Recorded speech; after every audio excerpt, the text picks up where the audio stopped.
So getting into it, just to introduce you, Dr. Mazhura has given a brief overview of herself a few minutes ago, but just to re-emphasize, Dr. Mazhura holds a Doctor of Psychology degree, and she specializes in leadership psychology.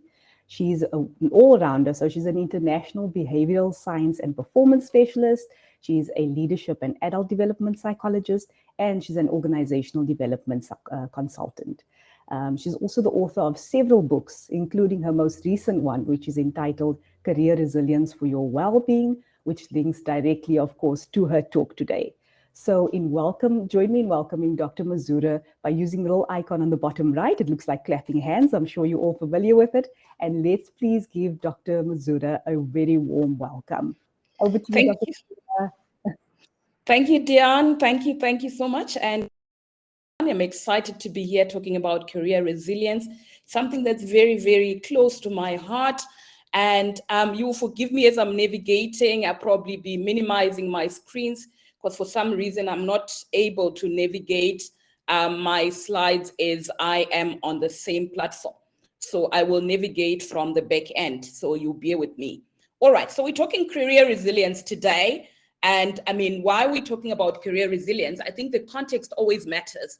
People always say, I mean, we always hear that context matters. Context always matters, right? So what is the context in which we're talking about career resilience? What's happening or what has happened or what continues to happen? So I think you will agree with me that the past couple of years, even before COVID-19 hit, we've seen an increase in digital transformation, right? We've heard about the 4IR technology. So we've seen, an increase in the adoption of technology by many organizations. So we're living in times of change, but not only technology. We have seen also, an increase in the demand for social justice. We've seen also, an increase in a demand for, being really taken care, not necessarily taken care of, but I mean, making workplaces sensitive to the impact that they have on employee well-being. And that's why we're seeing well-being being on the top agenda for many organizations at the moment. But with all those changes as well in terms of digital transformation, we're also seeing the changes in the way, people want to be led and managed. We've had a lot of talks lately about psychological safety, also again about well-being, but we're seeing, things like more collaboration in leadership rather than the top-down. There's more, the demand that, we have more people skills in the workplace. So that is changing. The dynamics that are happening in the world are changing the way we are working, but also the way we are engaging with one another in the workplace.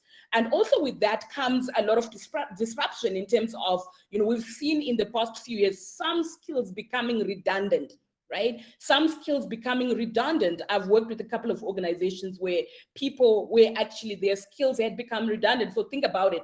You have seen bank tellers before, but nowadays when you walk into the bank, those people no longer, you don't see any more of those people, if at all, maybe you see 2 or 3 people. So we've seen some roles becoming redundant. So there are a lot of changes in the workplace that we are well aware of and that are impacting not only our skill sets and our mindsets, but also impacting even our own well-being. So there is change happening in the workplace, and that is why we're talking about why career resilience. So as these changes are happening in the workplace, one of the things when you engage with organizations or people that are working in the organizations is that you find that people are battling to just normal work-life balance. Before people had a challenge, but I think we've seen, especially in the past 2 years with the impact of the pandemic, people battling really to balance their work-life balance. So there is more work. People are working longer hours. People are working weekends, and people are feeling depleted. And so as people work longer and longer, what you then find is that people are depleted by their current jobs. They no longer have energy to be able to plan for their career. So remember, career is not just the current job you have. Career is the series of jobs you would do in your entire life.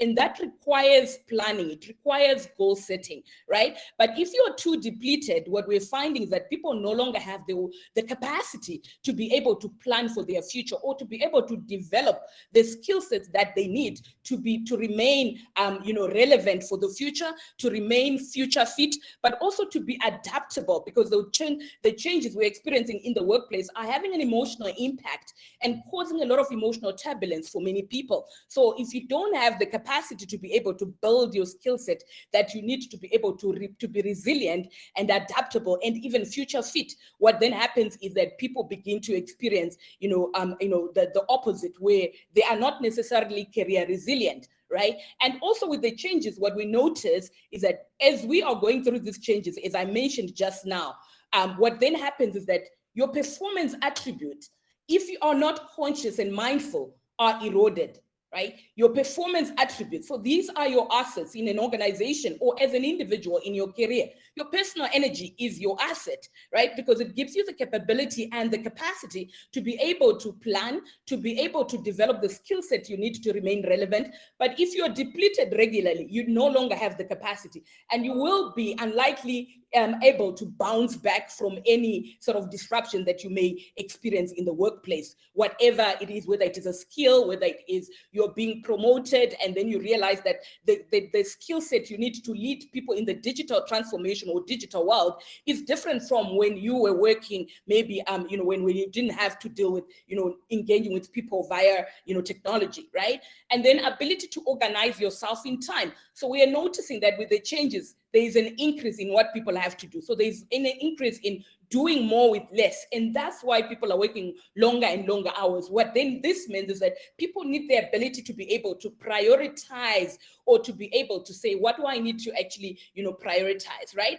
Or what do I need to say, to let go of? What do I need to say no to? So if you're unable to organize yourself in time, you'll have no time left for you to be able to plan and develop yourself for your future jobs. And you're just now using all your resources in your current role that leaves you with no time to plan for future jobs. And then creativity. So obviously, yes, we are finding that the things that are happening in the workplace, the disruption, requires that we are creative and innovative. That means really coming up with new ways of solving our challenges, right? Coming up with new ways, not necessarily creating new products. That's great, but also just having new skill sets and mindsets and creating new habits to be able to navigate the changing workplace. So think about it. I mean, as I deal with lots of organizations, one of the things that we have to sort of, deal with regularly is the issue that we are now having to deal with what we call the sedentary lifestyle. And I'm sure you've heard about it, that people started working from home, long hours, meetings on end, and then now people are sitting for long hours, and therefore they don't have they're not creating an opportunity to be able to take care of themselves while they're working from home. We've had stories like someone is scared to even go to the bathroom. So people mute themselves and go to the bathroom with a laptop. People are afraid of having a healthy meal inside their house.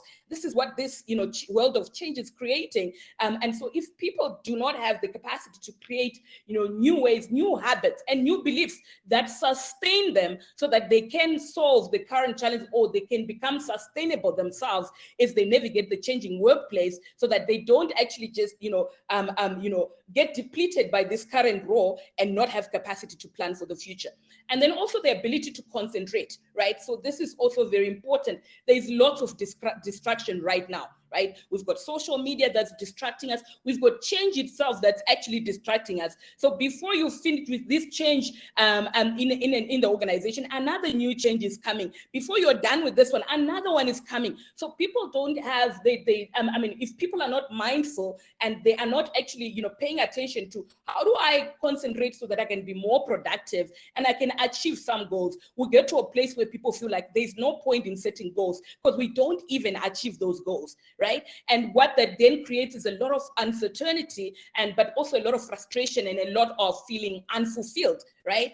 And then the ability to also make decisions. So the fact that these changes in the workplace are happening so fast, the impact it's had on many of us is that, people are not making the relevant choices and decisions that support their own well-being, but that supports also their career growth. So people then get stuck in the victim mode where they act like they're being acted on. So these changes are happening, yes. I mean, it's happening to everybody, right? Change is inevitable. And we know that the only accelerating, especially for the past last 4 years is change. So we still have to decide, we still have to make choices and decisions that says, in what career path am I taking? What's going on in my world? With the disruption, we know that we've noticed that, as I mentioned earlier on, some skills are becoming redundant, but we're also noticing that solo professionals are also becoming a thing of the past. So you need to be multifaceted, multi-skilled as an individual. So if you look, for example, HR roles that are coming up at the moment, we've heard new roles that are coming up in HR, like chief purpose planner,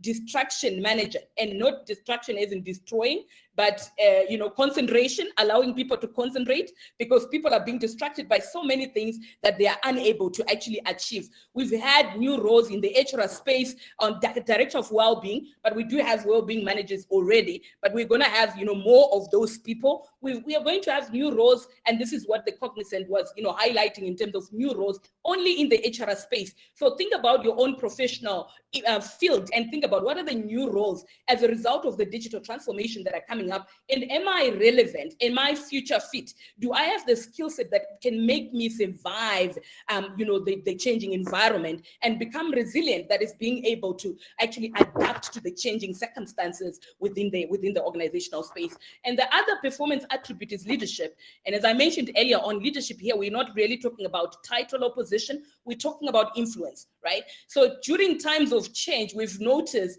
a research recently said, 2020 reached an all-time low in leadership skills across the globe, which means we didn't have enough influential people directing people or having a vision that's setting people towards a certain direction, right? So we didn't have enough. So people were, because of the changes and the impact of the planned and unplanned changes, we noticed that the ability to influence was eroded immensely. So how do you build your own leadership capacity and your ability to influence, not just waiting for people to make decisions, but noticing the gaps that are available that needs your input, or that needs you to actually be able to come up with solutions that can help an organization or even your own career to advance, right? So what are the career resilience attributes? I think there was a research that was done by Van Vuren in 1998. And he talked about 4 factors that are critical for career resilience. So the fact that we're living in these times of change, what do you need to be able to boost or build your own career resilience? That is the ability to adapt to the changing environment, without being crushed by the change, right? So what do you need? You need belief in oneself. So do you believe in your own abilities? Do you have enough confidence to be able to navigate the changing workplace? So you need the belief in yourself. We know that with the changing workplaces, the dynamics around employer-employee relationships are changing. Before, you would get a job and you get a job for life, or you get in, you have a parent-child relationship where you get into the organization and you assume that your organization is responsible for your career path, is responsible for your career growth. But we are now seeing that is changing, that we need to take more and more ownership of our own careers if we are to succeed in those careers. So belief in oneself becomes very critical. And the second element is your own success work ethic, right? Your own success ethic. You need to then define what success is going to look like. What is success going to look like in your own career, right? And then only when you have defined that, you then be able to set the critical vision, you'll be able to set the critical goals that will get you in the direction of your own, defined success factor. So rather than relying, because the context is changing, the content of our jobs is changing. So we need to then define and say, this is the path that I need to take. And then a lot of self-reliance, right? It's going to take you to be able to develop the necessary skill set, right? We know that organizations do support us in terms of skills development, but what I notice a lot is organizations are behind in terms of developing people to remain relevant, right? Organizations are behind, and we also know that training is usually where we cut our costs first. So if an organization is experiencing, financial issues, they cut in training first. What does that then say? It means that a lot of people are going to remain without being trained in the critical skills that they need to remain relevant, but also to sustain their career and to be able to bounce back in times of change or in times of this continuous change. And then receptivity to change. As we have noticed, the only constant and accelerating is change. If you do not have the capacity and the capability to be able to adapt, to be able to manage the emotional turbulence that is created by change, the effect we've noticed a spike in mental health challenges. We've noticed a spike in depression and anxiety issues. We've noticed great resignation, right? What has got that to do with? People are battling to handle change. And also, as people are navigating change, we know that when we are dealing with change and we find that we are unable to deal with the emotional impact change is having on us, the effect is we start to see a lot of conflict in organizations, right? We start to see a lot of psychological threats and psychological harm within the workplace, right? Because people are battling to deal or to navigate the changes that are happening, right? Let me pause for a bit and just say, if I said I'm navigating between two slides, let me just pause for a bit and just hear what does any of this resonate with you? Any of what I've said, does any of this resonate with you, with a changing workplace? Are you experiencing any of these things that I've mentioned to say, these are the things that are happening in the workplace? Okay, all right. Okay, all right. Okay, all right, so let me move on. So again, as I said, you will forgive me because I'm navigating through these two slides, what is it called? Two screens, right? So those are the performance, those are the career resilience attributes that we need to be building as individuals, so that we remain, relevant, or we use that skill set to be able to make our careers resilient, right? So we know that resilience is about either resisting emotional shocks, right? Either resisting emotional shocks or recovering from negative emotions that are triggered by change quicker so that you can thrive. Yeah. So quicker, because before you have recovered from this change, another change is going to hit, right? You have not recovered from this. Maybe change that you experience is being bypassed for promotion. Before you recover from being bypassed for promotion, your organization is reshuffling and you are in another team that has got nothing to do with where you lost your opportunity to get promoted. So if you're still bitter and you're still resentful, then you're in another team that you don't even know and you don't know these people. So the impact is immense, and it can be what is it called? It can begin to sort of increase because of the continuous change that we're experiencing. So what we then need is we need emotional competence. It becomes critical. Part of a skill set you need to be able to build career resilience is the ability to have your emotional competence. You know that you are going to be impacted by change, whether you like it or not, and not all of it is going to be, positive. Some of it can bring discomfort. So what you then need is the ability to navigate emotions, right? The ability and the capacity to navigate emotions. And what does that look like? The capacity to feel. We can no longer afford to gloss over our emotions, as I mentioned earlier on. Because of incapacity to manage emotions, we have seen an increase in chronic ailments. We've seen an increase in well-being challenges in the workplace, right? So we need the capacity to feel. We also need the capability to be able to express our own emotions, right? We know that during these times of change, especially the impact of COVID, we've heard other organizations talking about we are having anxiety parties. What we're just doing is we are allowing people to have an outlet where they can speak about these negative emotions and be able to vocalize them, so that we know that we hear about,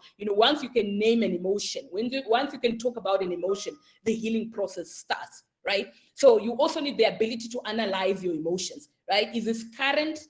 Is this residual? Right? Is it future related? You want to be able to have the capacity to navigate those emotions, and using emotions in adaptive tools, right? So emotions are neither bad or good. They can be positively charged or negatively charged.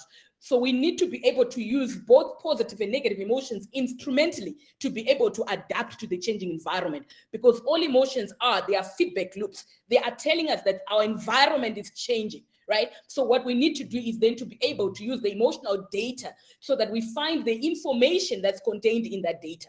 And then we also need the capability to evoke positive emotions.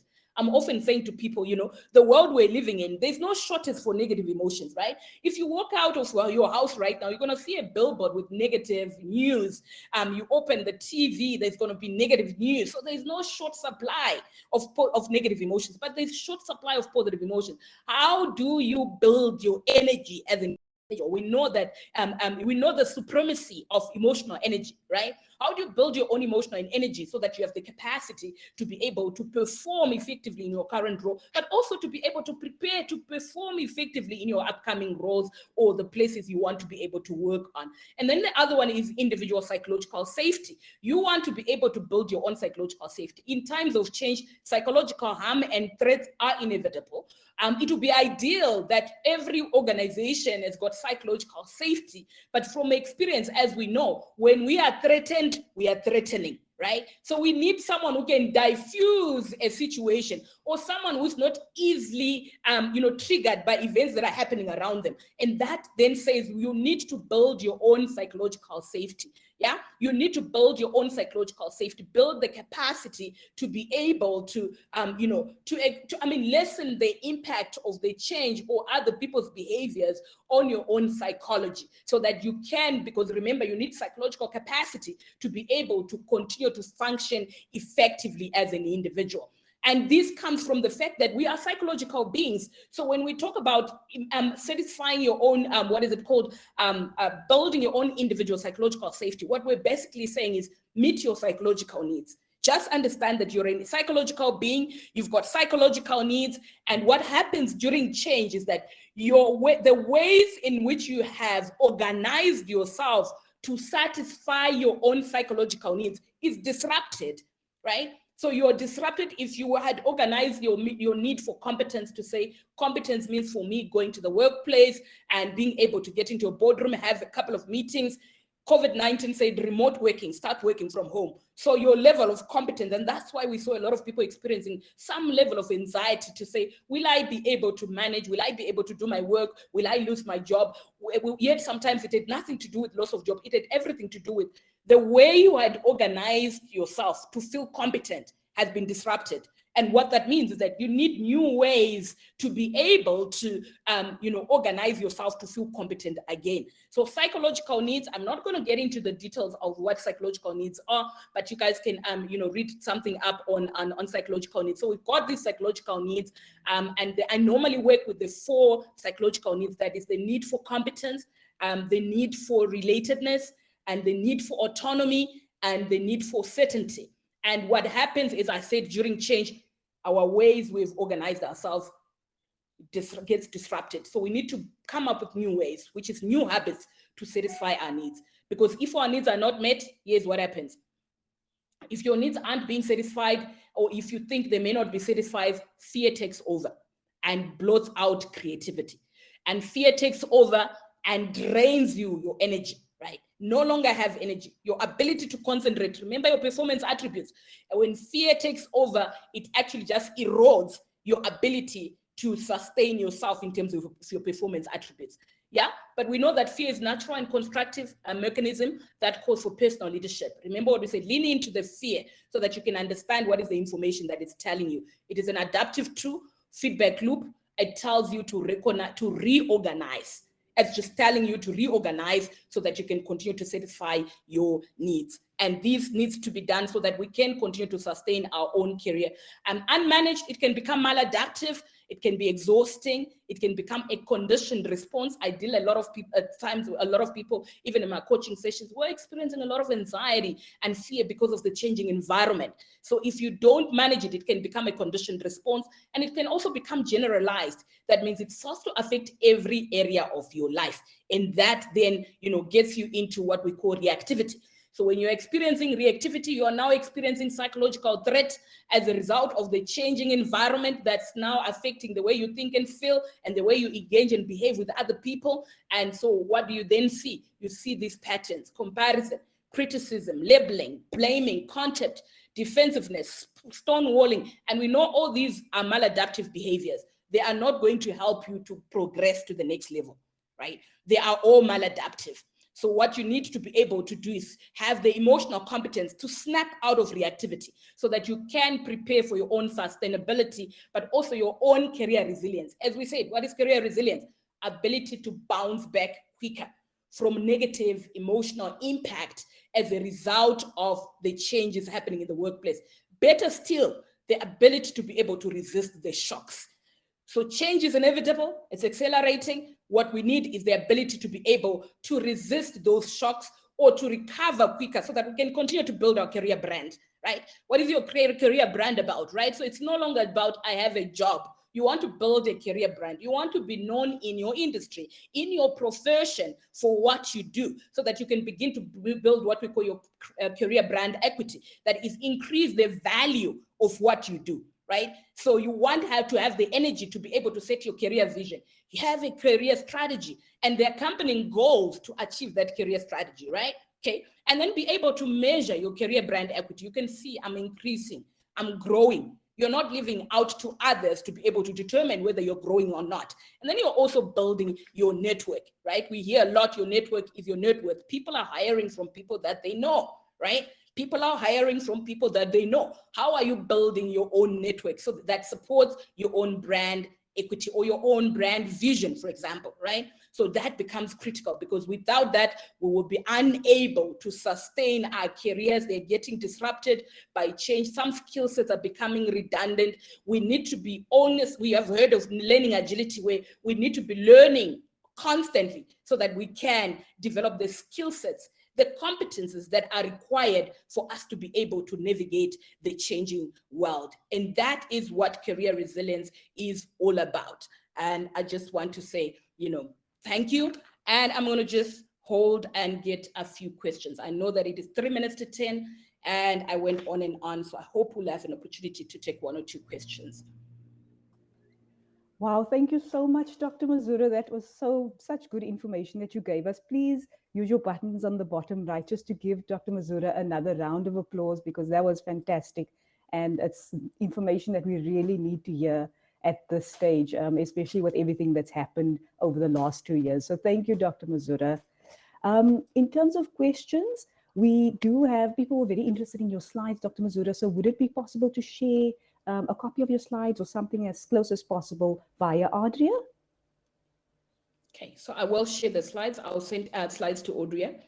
Okay, great stuff. Thank you, Dr. Mazhura. So that was what people were really asking for. But yeah, as far as engagement coming through, people absolutely love this topic. That everybody's relating to it very, very, very closely because everybody's been feeling the need for things like emotional competence. So thank you so much. And thanks again for Dr. Mazhura. Thank you. Wonderful.